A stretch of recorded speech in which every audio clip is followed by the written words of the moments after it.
fly called the Never Miss Mayfly, and it's a good pattern. And I kind of have a variation of it, really. Because when I did my book, I had a mayfly that I called a May Franglais. And I called it that because you can either tie it with the traditional French partridge hackle or with an English partridge hackle, right? Which I quite like. And since then, Lee and myself have been tying it with pheasant hackle, hen pheasant, cape feather hackle, which I'll show you.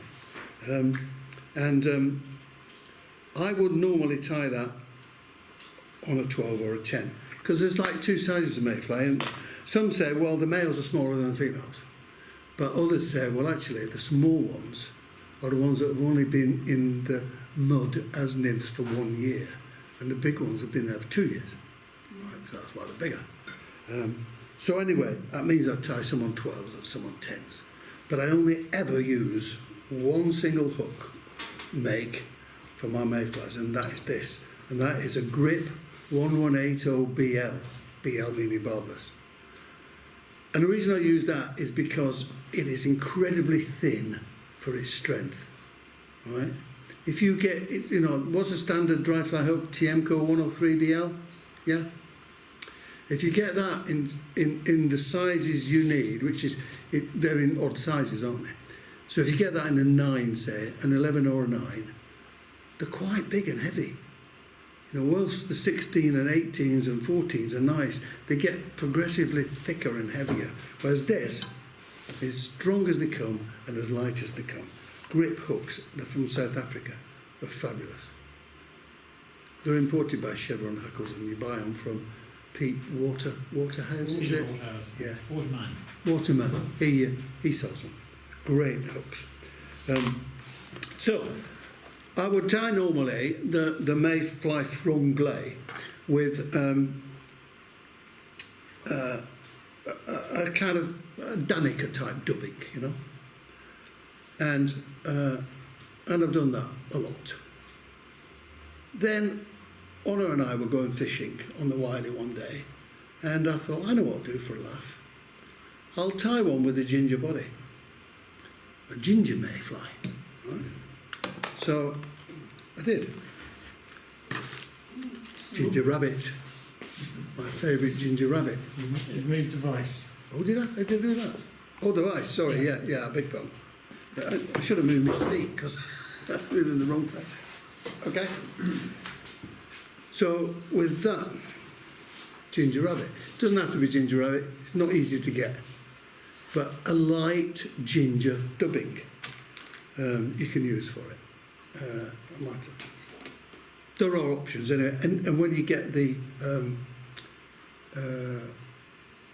tying instructions from John, it will tell you all the options that I can think of that are available. But a light ginger dubbing is what you want. And I just tied it up for a laugh. You know. Then we went fishing, and so because Honor has trouble tying flies on because she's got arthritis in her fingers, she says, "We're going to tie them for me." And I, I'll stick this ginger mayfly on. Be all right, you know. Thinking that'll satisfy her. And I then put a French mayfly on, and I went off upstream thinking, yeah, I'll put a proper one on for her later. When I got back after an hour, I caught 2. She caught 12. Better fisherman. Yeah. There is that point. Yeah, there is that point. So I thought I better do this. I better have one of these. So I put one on, and I've used it a lot since. It is a cracking pattern. Just when the duns are up, you know, it's not one to use during a spinner fall. Anyway, so I've got pheasant tails here for my tail, and I know there will be more here than the 3 that there are on a mayfly, but you know, trout can't count above 3.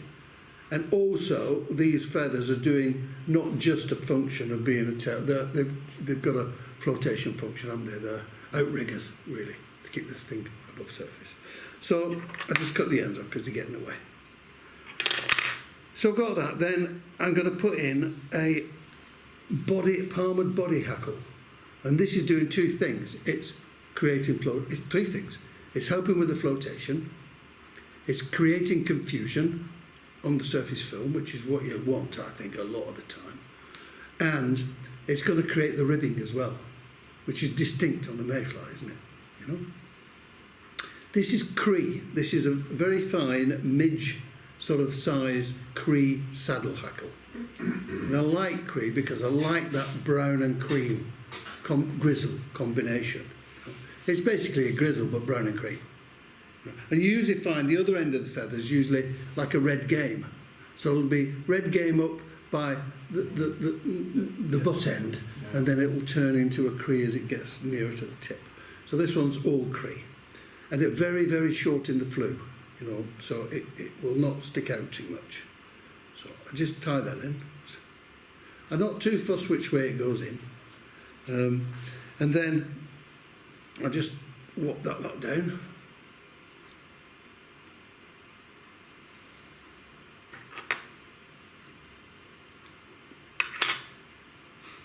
And back to the dubbing.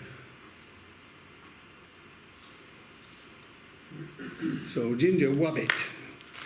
That's what I would dub a normal Mayfly with, something like that, you know. Or you can use, you know, that fly right dubbing that you can get that Hans van Clecker uses on his click hammer and that. You can use that as well. But I find that very, very long in the fibre, you know, and it doesn't always wrap properly when you're dubbing, I don't think. So we'll whop a bit of the old wabbit on. Very easy to dub this.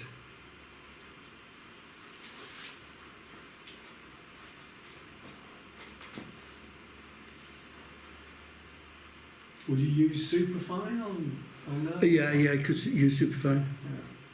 The best material I've found for dry fly dubbed bodies, although you're a bit restricted with the colours, and also you're a little bit restricted because it's illegal, is otter.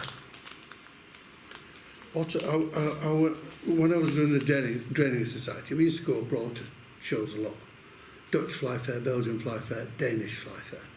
And we were on the Danish Fly Fair one day, and there was a guy next to us with a stand, and he had a tank in it, and he put in superfine and fly tight and all the different regulation dubbings for dry flies, right? And some otter. And at the end of the day, it's only the otter that was left standing. I think. All the others. Oh, look, that's snapped. What a rubbish idea this is. Snapped to the thread somehow. Oh, it might be the one I cut off that's just wrapped around it. But anyway, never mind. They're all sunk except the otter. And I think it's probably illegal here, but it's not in Norway. And he sold me a pack, and it's fantastic stuff.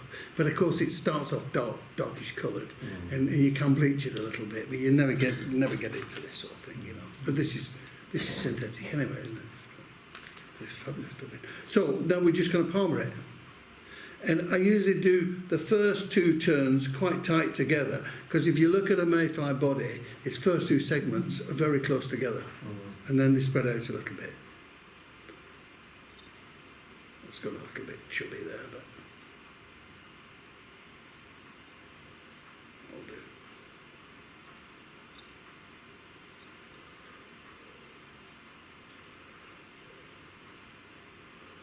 So that's part one of the exercise. This fly has 3 hackles.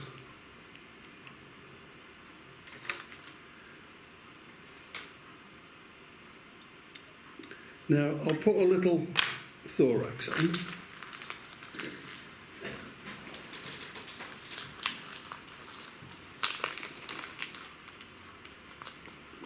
Just a tiny little one.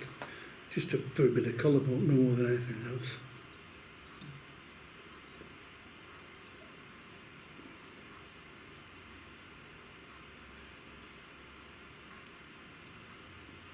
Okay. Oh, what colour is that? That's that one I used before.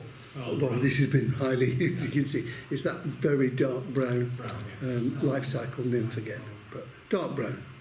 You know, they have a dark brown bit up there, don't they? Sort of thing. Now, the next thing I'm going to do is I'm going to tie in a normal dry fly hackle. And the reason I'm going to do that is because although the front hackle, if you like, will be a game hackle, something's gone really wrong there. I think this is what I cut off, you know, that has got wrapped round. It's going to be a game hackle. That, for instance, that is hen pheasant cape. It's a lovely feather, really lovely feather. So it's going to be either that, or it can be, so there's one of those. There's one of those prepared, right? Or it can be, this is a beautiful feather. That, English partridge, right? Or it can be the foggy partridge. There's one, there's one.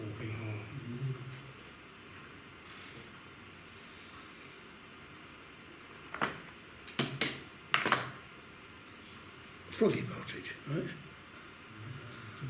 The choice is yours, gentlemen. What do you want it to be? Yeah, the English one. Use the partridge because I've got partridge. That's a good bit of logic. Good thinking, boys. Glad you said English. Right, English partridge it is. But we need another hackle first. And I tend to put on something a bit like this. That's a sandy dun, right? And as you can see, it's made a lot of mayflies because there's a big chunk missing out of the middle. This is a barred sandy dun, right? Now, I'll use this barred one actually. The reason that I put that hackle on is what in the north, when we're tying spider flies, we would call giving it a kick. So, because there's a game hackle on the front, when that gets wet or is in the flow, it will start to flow backwards, you know. Well, we don't really want that on a dry fly particularly. We want that on a wet fly, not a dry. So if we put this normal hackle in at the back of it that is stiff, it gives that a kick, stops it flowing backwards, so it will be prevented going backwards by this hackle, you know. And that adds a lot. It's like a jingler sort of thought as well. You know the jingler fly? It's that sort of thought as well. So we'll try and find a suitable one. That's probably about right there. There we go. I don't know if this is a Metz or not, but I've got quite a few Metz capes, which well, you tell how long I've had them. The dollar-pound rate was $2 to the pound when I got them. My friend and I bought a load from Dan Bailey's in Livingston in Montana, a shop that we went to on our honeymoon. It was great. But so was honeymoon. When we got them, we just put scalpel down the middle. So we had loads of half capes. You know. Now I'm going to do, I have my own version of how I hackle. And I don't hackle forwards, because I find it's very easy to trap fibres, you know, when you're tying off. I hackle backwards, such that Lee and I have now started calling it backlink, right? And if you hackle backwards, first of all, it's a lot easier to get round with the pliers, and secondly, when you come forward again through the hackle to the eye, each turn is trapping down part of that stem. So you've got a really, really secure hackle now, you know. So I just take that backwards over the thing. That's something weird going on here. Let's hope this thread just lasts. I'll tell you what I am going to do. I'm just going to whip that off and put another thread on, because I've got a feeling. You get yourself a decent hobby. I know, honest. You can give a bloke a tools, but if the bloke's useless, what's the point of the tool?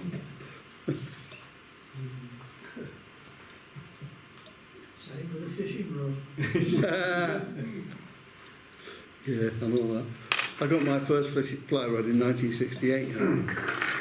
I worked for Dunlop, and they owned Ed Cassili, fly tackle company, fishing tackle company. So I got any Egger stuff half price. And I lived in Durham, and I bought a fly rod and a cane, split cane fly rod. I went fishing in Durham. There was some free fishing in Durham city, and I spent a whole year fishing there and got nothing. And one day a kid came along with a bit of blooming inner tube off an old bike on a hook, and he got a salmon. I nearly drowned the bugger. It's good stuff though. So I'm going to buckle it, so I can just whiz it along now. Want it too close to the eye. Whiz it along, and I can put 4 or 5 turns on there because I want it to be stiff, you know. And then when I've done that, if I just jiggle as I go forward like that, jiggle through that, and I basically haven't trapped a hackle, you know. But that's really secure now, that'll never come off. And sometimes, you know, if your whip gets caught, your hackle does unravel, doesn't it? Well, that can't unravel now. So now we go to the English partridge. And like all game hackles, you tie it in by the tip. Yeah? Yeah. Tie that in.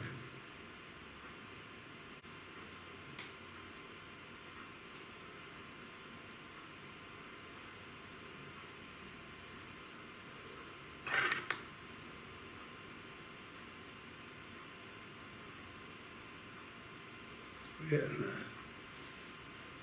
Bit by agonising bit.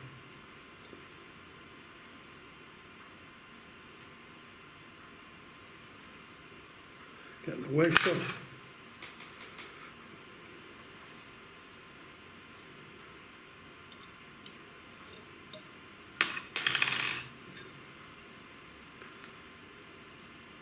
Just 1 or maybe 2 if you can make it. I don't think I'll make it with 2 on this one.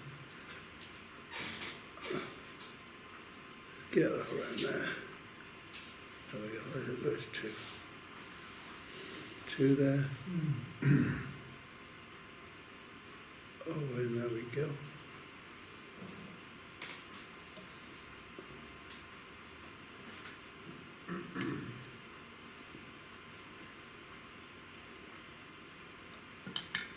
Take that out.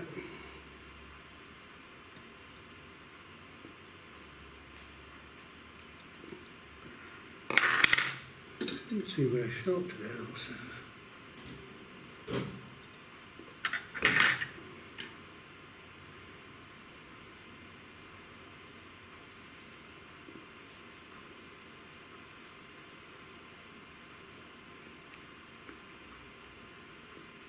Pull them backwards.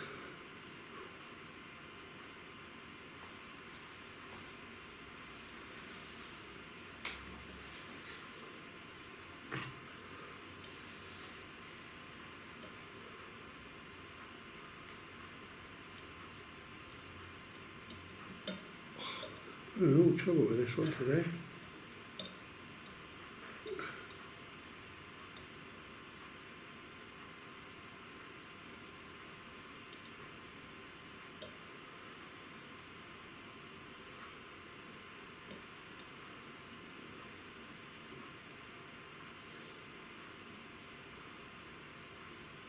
Right, I haven't done quite my best hackling job there, I have to admit. But then it is right.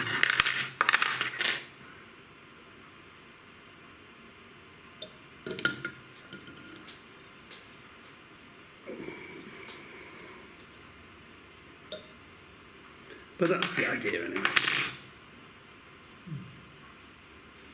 And that will sit upright, all afternoon, all day sort of thing.